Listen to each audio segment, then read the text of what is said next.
आइए दोस्तों, बिला किसी ताखीर के मैं उस वक्त पर कदम रखने जा रहा हूँ जो वक्त खिताबत की दुनिया है। अगर खिताबत न हो तो इंसान अपनी जिंदगी से हाथ धो बैठता है और अपनी जिंदगी की सोचने समझने की सलाहियत को खत्म कर लेता है। ये तारीख इंसान मुशाहिद के खिताबत ने जंगिस्तान आलम में वो बड़े बड़े कारनामे अंजाम दिए हैं, ईमान और यकीन की शमअ रोशन की है, हिदायत के दरिया बहाए हैं, इंसानों को कैदो बंद की जिंदगी से आजाद कराया है, मजलूमों को जुल्म और जबर के खिलाफ आलम बगावत करने का हौसला दिया है, जालिमों की हुकूमत में तबाही मचा दी, कमजोरों को लड़ना सिखाया। उसने किलों के किले फतह किए, मैदानों के मैदान जीते। खिताबत जब नबी की जबान तक पहुंची तो दावत हिदायत बन गई। जब किसी आवाज ने उसे इख्तियार किया तो आशना हुई और नसीहत बन गई।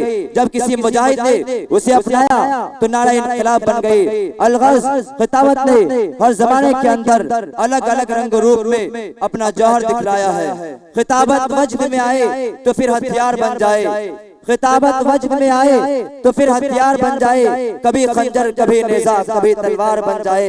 खिताबत की गुलफशानी मुसल्लम है जमाने में, ये नज्जाशी के आगे जाफर तैयार बन जाए। तो आइए दोस्तों, इसी खिताबत के लिए आपके रूबरू एक ऐसे आबिद को दावत पेश दूंगा इन चार मिसरों के साथ के आ किसकी जुस्तजू आवारा रखती है तुझे, आ किसकी जुस्तजू आवारा रखती है तुझे, राह तू रहबर भी तू रहबर भी तू मंजिल भी तू, कांपता है दिल तेरा अंदेशा है तूफान से क्या, कांपता है दिल तेरा अंदेशा है तूफान से क्या, ना खुदा तू बहर तू कश्ती भी तू साहिल भी तू। जिनसे मेरी मुराद हाफिज प्याफ सल्लम हो वो आए अपनी तकरीर से हम सब सामाइन को महजूज फरमाए।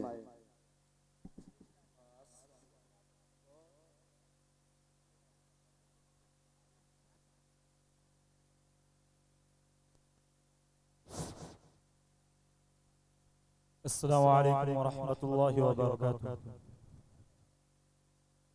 अल्हम्दुलिल्लाह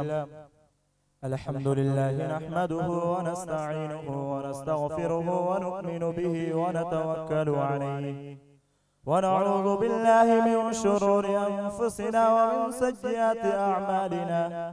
मन यहदिहिल्लाहु फला मुदिल्ल लहु व मन युद्लिल्हु फला हादिय लहु।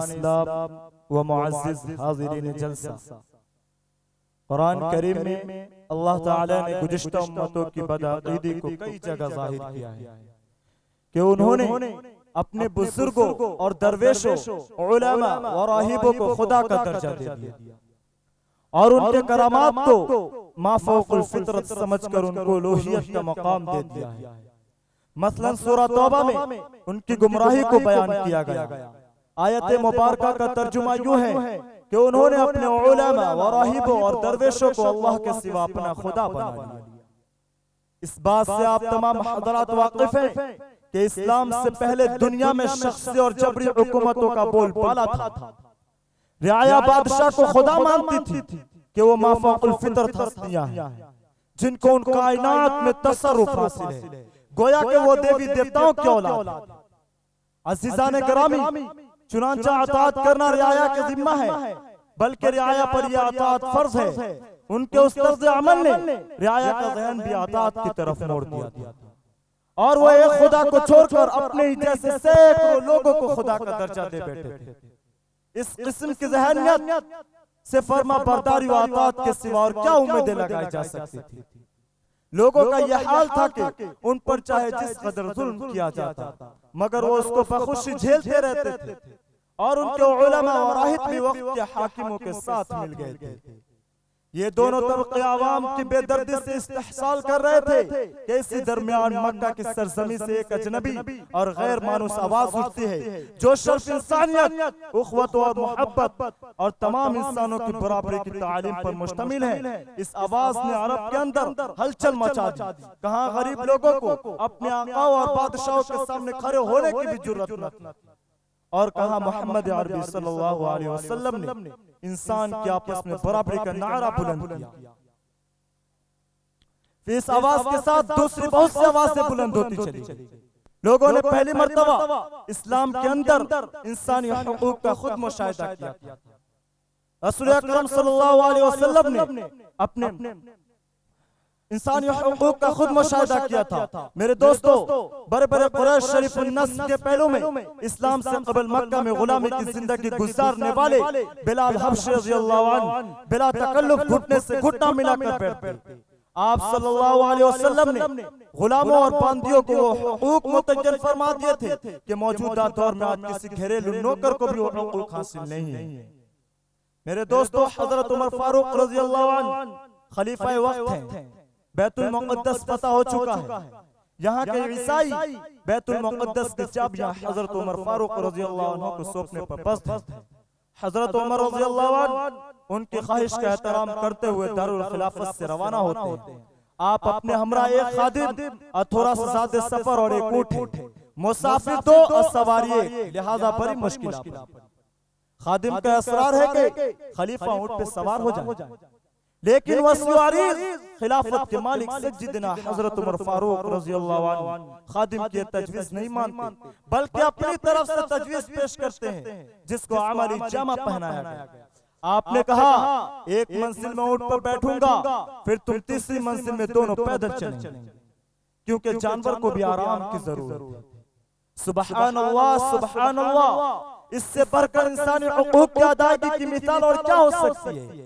क्या इंसानी तारीख ने इससे पहले ऐसी कोई मिसाल पेश की थी?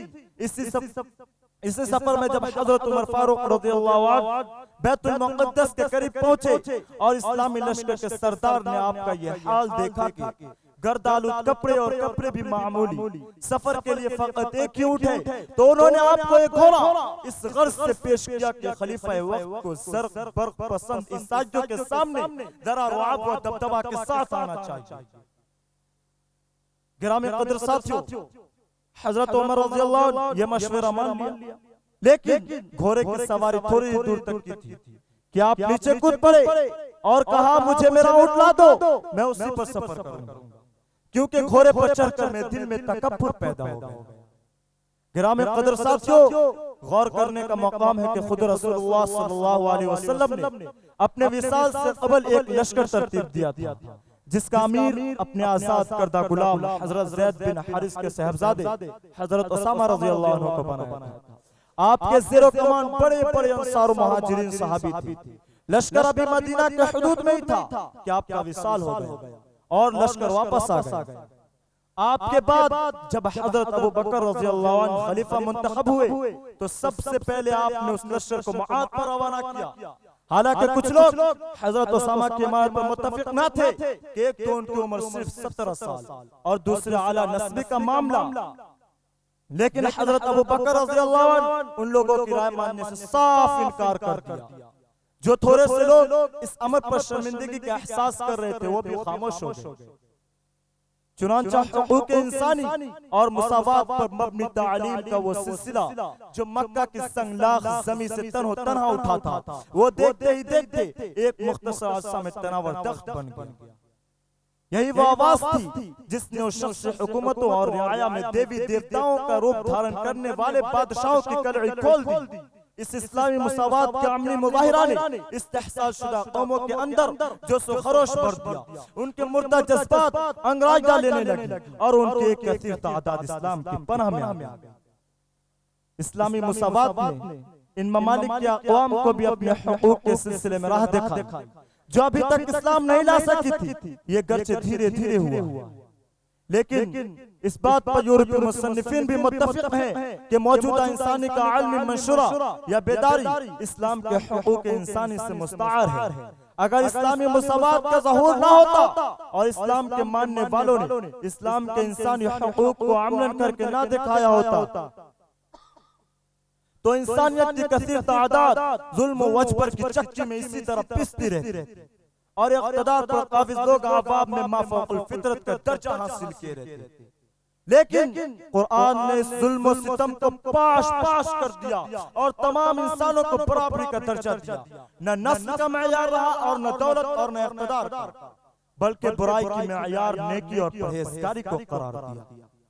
रसूल अकरम सल्लल्लाहु अलैहि वसल्लम ने अपने आखिरी हुज्जतुल वदा के खुतबा में नस्ल बुराई पर ज़रब लगाई और फरमाया, ए लोगों, तुम्हारा माबूद एक है, तुम्हारा बाप एक है, तुम सब आदम की औलाद हो।